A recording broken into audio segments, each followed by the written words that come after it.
So good morning guys. तो चलिए start करते हैं आज के यानी कि 8 मार्च के इंपॉर्टेंट करंट अफेयर्स को। देखिए पहला और महत्वपूर्ण प्रश्न क्या है, भारत और किस देश के बीच में स्लाइनेक्स नाम का नौसैनिक अभ्यास का आयोजन किया गया? तो आंसर होगा श्रीलंका। तो स्लाइनेक्स एक्सरसाइज ये कौन सी एक्सरसाइज है? नेवल एक्सरसाइज है। देखो इससे पता भी चलेगा, नाम से पता चल रहा है, श्रीलंका इंडिया नेवल एक्सरसाइज, मतलब भारत और श्रीलंका के बीच में होती है। इस बार ये इसका कौन सा संस्करण है? नवा संस्करण है। कहां पर? विशाखापत्तनम और बंगाल की खाड़ी में। और भारतीय सेना का कौन सा जहाज इसमें भाग लेगा? तो आईएनएस किर्च इसमें पार्टिसिपेट करेगा। तो ये टू द पॉइंट आपको चीजें याद रखनी है। अच्छा, वैसे श्रीलंका के साथ एक और एक्सरसाइज हम करते हैं, उसका क्या नाम है? मित्र शक्ति। और शक्ति से 2-4 एक्सरसाइज आपको मिलती जुलती याद रखनी है जिसमें आप कंफ्यूज हो सकते हो। जैसे कि फ्रांस के साथ हम करते हैं शक्ति नाम की एक्सरसाइज, समुद्र शक्ति बोल दो या फिर गरुड़ शक्ति, ये दोनों हम करते हैं इंडोनेशिया के साथ में। और अभी पहला कोंकण शक्ति 2021 हमने किया था यूके के साथ में अरब सागर में, जो कि एक ट्राई सर्विस एक्सरसाइज है। और शक्ति से ही आपको याद आएगा ऑपरेशन शक्ति, ये दूसरा परमाणु परीक्षण था जो कि पोखरण में हुआ था 1998 में। पहला था स्माइलिंग बुद्धा जो 1974 में हुआ था। और बाकी ये स्लाइनेक्स है जो हमने किया श्रीलंका के साथ में। अब बात श्रीलंका की है तो ये रहा मैप में श्रीलंका। देखो 2 कैपिटल है, इसकी कमर्शियल कैपिटल कोलंबो है और यहीं पे आपको एशियन क्रिकेट काउंसिल का हेडक्वार्टर मिलेगा जिसके अभी चेयरमैन बने थे जय शाह। एडमिनिस्ट्रेटिव कैपिटल श्री जयवर्धनेपुरम कोट्टे है। करेंसी है श्रीलंकन रुपी। प्रेसिडेंट है गोतबाया राजपक्षे। प्रधानमंत्री है महिंद्रा राजपक्षे। भारत और श्रीलंका के बीच में एक स्ट्रेट है, उसका नाम क्या है? पाक स्ट्रेट, हिंदी में कहें तो पाक जलडमरू मध्य। अभी आपको याद होगा एक आध महीने पहले दोस्ती नाम का एक्सरसाइज हुआ था जिसमें भारत ने, श्रीलंका ने और मालदीव ने हिस्सा लिया था। कहाँ पे हुआ था? ये मालदीव में हुआ था। तो ये भी ध्यान रखना। बढ़ते आगे, बताइए हाल ही में किसे मरणोपरांत नारी शक्ति पुरस्कार से सम्मानित किया जाएगा? तो आंसर होगा इला लोध। तो त्रिपुरा में स्वास्थ्य सेवाओं के पूर्व निदेशक हैं ये डॉक्टर इला लोध, जिनको मरणोपरांत नारी शक्ति पुरस्कार 2020 से सम्मानित किया जाएगा। अभी पिछले साल जुलाई 2021 में ही उनका निधन हो गया था। तो आपको बता दूं, ये जो महिला सशक्तिकरण है और सामाजिक कल्याण के लिए महिलाओं की अथक सेवा को मान्यता देने के लिए केंद्र हर साल नारी शक्ति पुरस्कार प्रदान करती है। तो नारी शक्ति पुरस्कार 2020 किसे मिलेगा? इला लोध को। नमिता गोखले की बात करेंगे। अंग्रेजी का साहित्य अकादमी पुरस्कार मिला इनके novel the thing to leave behind के लिए। और हिंदी का किसको मिला था? दया प्रकाश सिन्हा को उनके नाटक सम्राट अशोक के लिए। अच्छा, एक प्रश्न मैं आपसे पूछूंगा, बोल्ट्जमैन पुरस्कार पाने वाले पहले भारतीय कौन बने थे? अभी बड़ा इंपॉर्टेंट नाम है, बड़ा इंपॉर्टेंट प्रश्न है, उत्तर दो कमेंट बॉक्स में फटाफट। प्राजक्ता कोहली की बात करें, यूनाइटेड नेशन डेवलपमेंट प्रोग्राम ने भारत की पहली यूथ क्लाइमेट चैंपियन इनको घोषित किया। और नवदीप कौर, याद होगा आपको, ये उड़ीसा की हैं और अभी मिसेज वर्ल्ड 2022 प्रतियोगिता में सर्वश्रेष्ठ राष्ट्र पोशाक का पुरस्कार जीता था, बेस्ट नेशनल कॉस्ट्यूम का अवार्ड जीता था। जबकि मिसेज वर्ल्ड 2022 का खिताब किसने जीता था? अमेरिका की शाइलिन फोर्ड ने। ध्यान रखना ये भी। बढ़ते आगे, फिर बताइए अभी हाल ही में भारतीय रेलवे ने स्वचालित ट्रेन सुरक्षा प्रणाली का परीक्षण किया, उसका नाम क्या है? आंसर होगा कवच। तो इस बार के बजट में भी कहा गया था कि 2000 किलोमीटर रेल नेटवर्क को कवच से सुरक्षित किया जाएगा। अब ये क्या है? अगर मान लो बाय मिस्टेक एक ही पटरी पे आमने सामने की तरफ यानी कि अपोजिट डायरेक्शन में 2 ट्रेन आ जाती है तो इनकी टक्कर को रोकने का काम करेगा ये कवच सुरक्षा प्रणाली। तो याद रखना कवच क्या है? स्वचालित ट्रेन सुरक्षा प्रणाली है। जब 2 ट्रेन आमने सामने आ रही होगी तो ये जो कवच सुरक्षा प्रणाली है ये दोनों की स्पीड को लिमिट कर देगा और कुछ दूरी पे आकर के दोनों ट्रेन एक दूसरे के सामने आकर के रुक जाएगी। स्पीड को लिमिट कर देगा यानी कि ड्राइवर अगर स्पीड बढ़ाना भी चाहेगा तो भी स्पीड नहीं बढ़ेगी। इस तरह से काम करेगा ये। इसमें RFID यानी कि रेडियो फ्रिक्वेंसी आइडेंटिफिकेशन का यूज हुआ है। तो ये ध्यान रखना, कवच नाम है इसका। और अभी बजट 2022-23 में कितनी वंदे भारत ट्रेन चलाई जाने की घोषणा हुई थी? 400। वैसे टोटल रेलवे जोन आपके 18 हैं। 18वें का मुख्यालय आपको मिलेगा विशाखापत्तनम में। और रेलवे जोन में क्या कोई मेट्रो भी शामिल है? तो आंसर होगा पहला मेट्रो आपका कोलकाता मेट्रो 17वां रेलवे जोन में आता है। अच्छा, अगर बुलेट ट्रेन की बात होगी तो भारत का पहला बुलेट ट्रेन स्टेशन कौन सा होगा? सूरत। और अभी रेलवे बोर्ड के नए चेयरमैन और सीईओ कौन बने? विनय कुमार त्रिपाठी बने। रेल मंत्री हमारे अश्विनी वैष्णव हैं। पहले रेल मंत्री कौन थे? जॉन मथाई थे। अच्छा, ये बताओ भारतीय रेलवे कहां पर सबसे बड़ी कुश्ती अकादमी स्थापित करेगा? किशनगंज, दिल्ली में। और अभी हमने पढ़ा था भारतीय रेलवे का पहला सोलर पावर प्लांट कहां पे बनेगा जो सीधे ट्रैक्शन को पावर फीड करेगा? मध्य प्रदेश के बीना में। अभी भारतीय रेलवे ने ट्रेन गार्ड के नाम का नाम बदलकर क्या कर दिया? ट्रेन मैनेजर कर दिया। और गुजरात के केवड़िया रेलवे स्टेशन का नाम बदल के अभी एकता नगर रेलवे स्टेशन किया गया था। तो ये याद रखना। बढ़ते आगे। फिर बताइए अभी जन औषधि दिवस कब मनाया गया? तो आंसर होगा 7 मार्च को। तो हर साल pharmaceutical and medical devices bureau of India के द्वारा 7 मार्च को जन औषधि दिवस के रूप में मनाया जाता है। ये दिन जेनेरिक दवाइयों के उपयोग और जन औषधि परियोजना के लाभों के बारे में जागरूकता फैलाने के लिए मनाया जाता है। थीम क्या है? जन औषधि जन उपयोगी। पहली बार इसे 2019 में मनाया गया था। और याद रखना कि सरकार ने मार्च 2025 तक प्रधानमंत्री भारतीय जन औषधि केंद्रों की संख्या बढ़ाकर कितने करने का लक्ष्य रखा? 10,500। आयुष मंत्री कौन है? सर्बानंदा सोनोवाल, जिनके पास शिपिंग मंत्रालय भी है। अच्छा, ये तो हो गया जन औषधि दिवस। एक नेशनल आयुर्वेदा दिवस भी होता है, नेशनल आयुर्वेदा डे। वो कब होता है? वो फिक्स नहीं होता। जब धनतेरस होता है ना, उसी दिन हम मनाते हैं। जैसे 2021 में हमने 2 नवंबर को मनाया। अब एक प्रश्न मेरा आप लोगों से रहेगा, बताओ अभी किस राज्य ने आयुर्वेद को बढ़ावा देने के लिए देवारण्य योजना शुरू की थी? बाकी मार्च के इंपॉर्टेंट डे है। तो देखो, 1 मार्च को विश्व नागरिक सुरक्षा दिवस मनाया था। 1 मार्च को ही शून्य भेदभाव दिवस यानी कि जीरो डिस्क्रिमिनेशन डे मनाया। 2 मार्च को सिविल लेखा दिवस, सिविल अकाउंट्स डे। 3 मार्च को वर्ल्ड वाइल्ड लाइफ डे, विश्व वन्यजीव दिवस।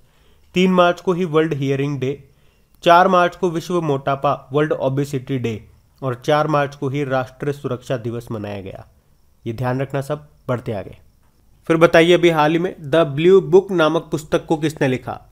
अमितावा कुमार ने। तो भारतीय लेखक और पत्रकार हैं अमितावा कुमार, और अभी इन्होंने ये पुस्तक लिखी है जिसका नाम है the blue book a writer's journal. बाकी Anirudh Suri the great tech game नाम की बुक को लिखा। Jimmy Soni the founders the story of PayPal नाम की बुक को लिखा। और उमा दास गुप्ता ने रविंद्रनाथ टैगोर जी के ऊपर एक बुक लिखी है जिसका नाम है the story of Shri Niketan, Rabindranath Tagore pioneering work in rural construction. ध्यान रखना। पढ़ते आगे। बताइए अभी हाल ही में किसने FG डॉग हेल्थ कवर को लॉन्च करने की घोषणा की? तो आंसर होगा future Generali India insurance company limited. तो अभी future Generali India insurance company limited ने पालतू कुत्तों यानी कि पेट डॉग्स के लिए health insurance FG dog health cover को लॉन्च किया है। अच्छा, ये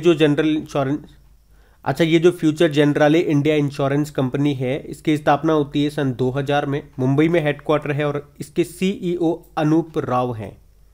LIC आपको याद होगा धनरेखा योजना इसने शुरू की थी और आरोग्य रक्षक स्वास्थ्य बीमा योजना शुरू की थी।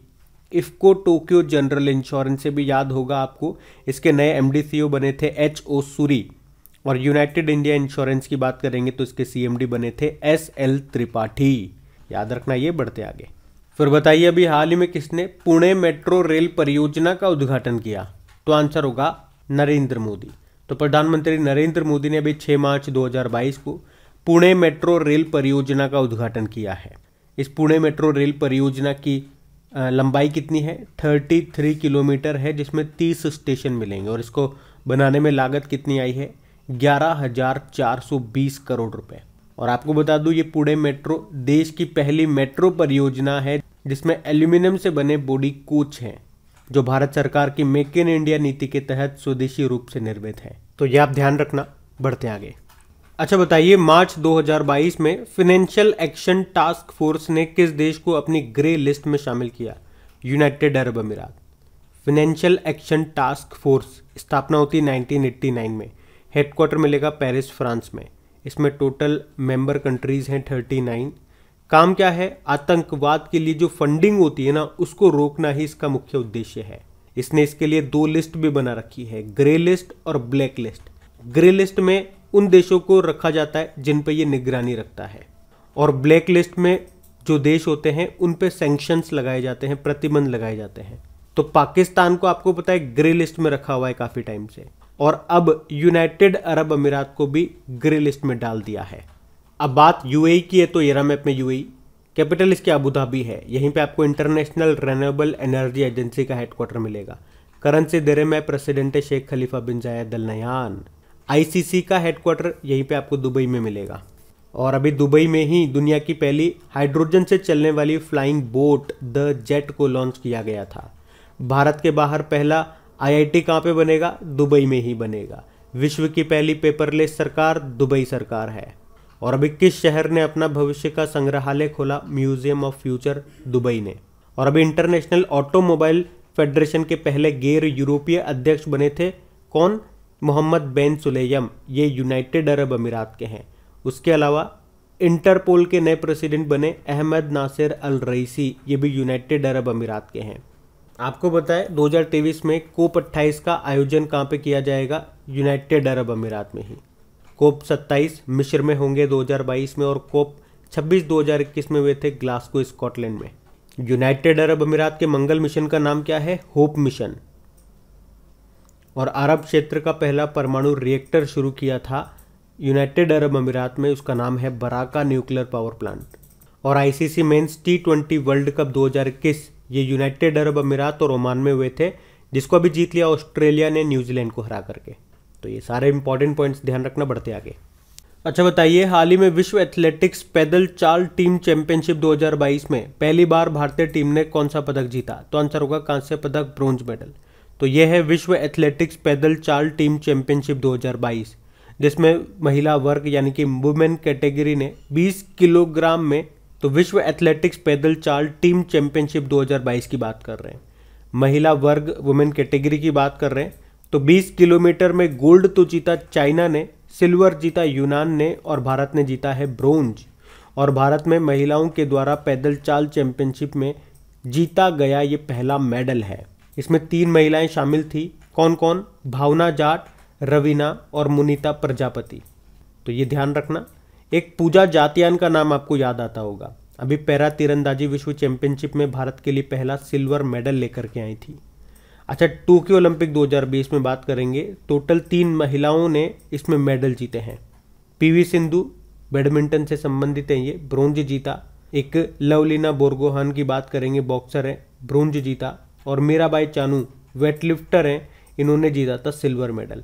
मीराबाई चानू मणिपुर की हैं, लवीना बोरगोहान असम की हैं, और पीवी सिंधु तो हैदराबाद की है ही थी। अच्छा, एक प्रश्न का और जवाब दो, अभी टोक्यो पैरालंपिक 2020 में से किस महिला खिलाड़ी को पद्मश्री मिला?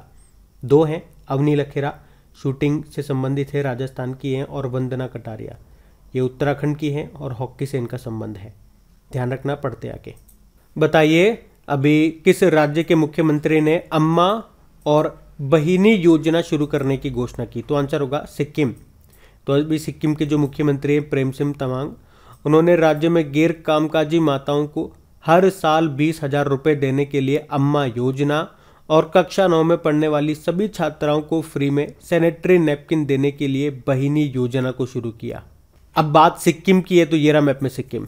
देखो, इसकी कैपिटल गंगटोक है, और गवर्नर है गंगा प्रसाद, मुख्यमंत्री हो गए प्रेम सिंह तमांग या PS गोले भी आप इनको बोल दीजिए। अभी सिक्किम में ही लोसांग या फिर नामसूंग महोत्सव मनाया गया था। और अभी सिक्किम ने अपनी राज्य की मछली चुना है किसे? केटली को। और सिक्किम में ही बाइचिंग भूटिया के नाम पे एक फुटबॉल स्टेडियम भी बनाया जा रहा है। और कंचनजंगा नेशनल पार्क ये आपको सिक्किम में ही मिलेगा। और कंचनजंगा से आपको याद आएगा, यूनेस्को के विश्व विरासत सूची में भारत की पहली मिश्रित विरासत मिक्स हेरिटेज कौन सी है? तो यही है कंचनजंगा नेशनल पार्क। और भारत का पहला ऑर्गेनिक स्टेट आपका यही है, सिक्किम। ध्यान रखना, बढ़ते हैं आगे। फिर बताइए, उल्लास की नाव नाम की बुक को किसने लिखा? विकास कुमार झा। तो लेखक विकास कुमार झा ने ये बुक लिखी थी, उल्लास की नाव। और अभी उनकी जो बेटी हैं सृष्टि झा, उन्होंने इसका अंग्रेजी में अनुवाद करके एक बुक लिख डाली है, और उस बुक का नाम है the queen of Indian pop, the authorised biography of Usha Uthappa, जो कि जीवनी है, बायोग्राफी है पॉप आइकॉन उषा उथप्पा की। उषा उथप्पा वैसे तो शक्ल से पहचान गए होंगे, फिर भी इनके 2-3 गाने तो काफ़ी फेमस हुए थे, आपने सुने भी होंगे, जैसे कि रंबा हो इस तरह का गाना आया था एक, हरि ओम हरि, जीते हैं शान से मरते हैं शान से, ऐसा कुछ आया था। तो ये वही है उषा उत्थप्पा। बाकी सागरिका घोष अटल जी के ऊपर बुक लिखी है, बुक का नाम भी अटल बिहारी वाजपेयी रख दिया। और नवदीप सिंह गिल गोल्डन बॉय नीरज चोपड़ा नाम की बुक लिखी इन्होंने। ध्यान रखना, बढ़ते आगे। फिर बताइए भारत का पहला स्वदेशी प्रशिक्षण विमान कौन सा है, तो आंसर होगा हंसा NG। तो भारत का पहला स्वदेशी प्रशिक्षण विमान है ये हंसा NG मतलब न्यू जनरेशन। किसने बनाया, नेशनल एरोनॉटिकल लिमिटेड बंगलुरु ने। और अभी ये न्यूज़ में क्यों है, क्योंकि इसने अभी पुडुचेरी में समुद्री स्तर का परीक्षण सफलतापूर्वक पूरा कर लिया है। अच्छा, दुनिया का सबसे बड़ा कार्गो विमान का नाम क्या है, मरिया, यानी कि एंटोनोव 225 जिसे मरिया बोलते हैं। ये यूक्रेन के पास था, लेकिन अभी रशिया ने इसको तबाह कर दिया, तो न्यूज़ में था, तो ये ध्यान रखेंगे। अब बात करेंगे कल की वीडियो में पूछे गए प्रश्न के उत्तर की। और हाँ गाइज, देखिए अगर सेशन अच्छा लगा है तो प्लीज़ वीडियोस को सपोर्ट ज़रूर कीजिएगा, इसे अपने दोस्तों के साथ में शेयर ज़रूर कर देना एक बार, और लाइक करना मत भूलना। देखिए कल की वीडियो में आपसे क्या प्रश्न पूछा गया था कि IPL 2022 के लिए किसे ऑफिशियल पार्टनर बनाया गया, तो आंसर होगा रुपे को। तो आप सभी ने प्रश्न का बिल्कुल सही उत्तर दिया है। और आपको बता दूं, इन सभी क्वेश्चंस का क्विज बना करके अपलोड कर दिया गया आपकी क्रिक एग्जाम एप्लीकेशन पे, ताकि आप इनकी अच्छे से प्रैक्टिस कर सको। इसकी PDF भी आपको वहाँ पे मिल जाएगी। अब ये रहा आज का आपका होमवर्क प्रश्न।